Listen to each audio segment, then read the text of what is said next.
Anton Jasuš sa narodil v roku 1882 v Košiciach.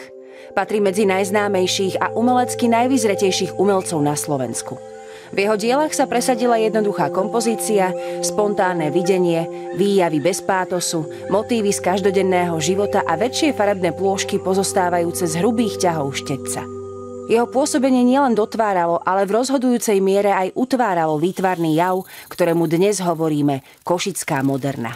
Jasušova veľkolepá a strhujúca vízia o poslaní a údele človeka, jeho úlohe a mieste na tejto planéte i vo vesmíre je ojedinelým vyznaním umelca obdarovaného smelou, ohromujúcou fantáziou a je maliarskou ars poetikou moderného človeka.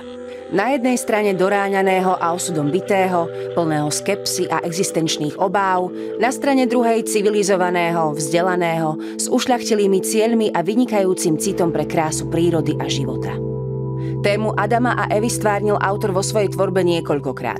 Viac ako pol storočia ho ustavične fascinovala a tak prinášal jej rôzne významové interpretácie.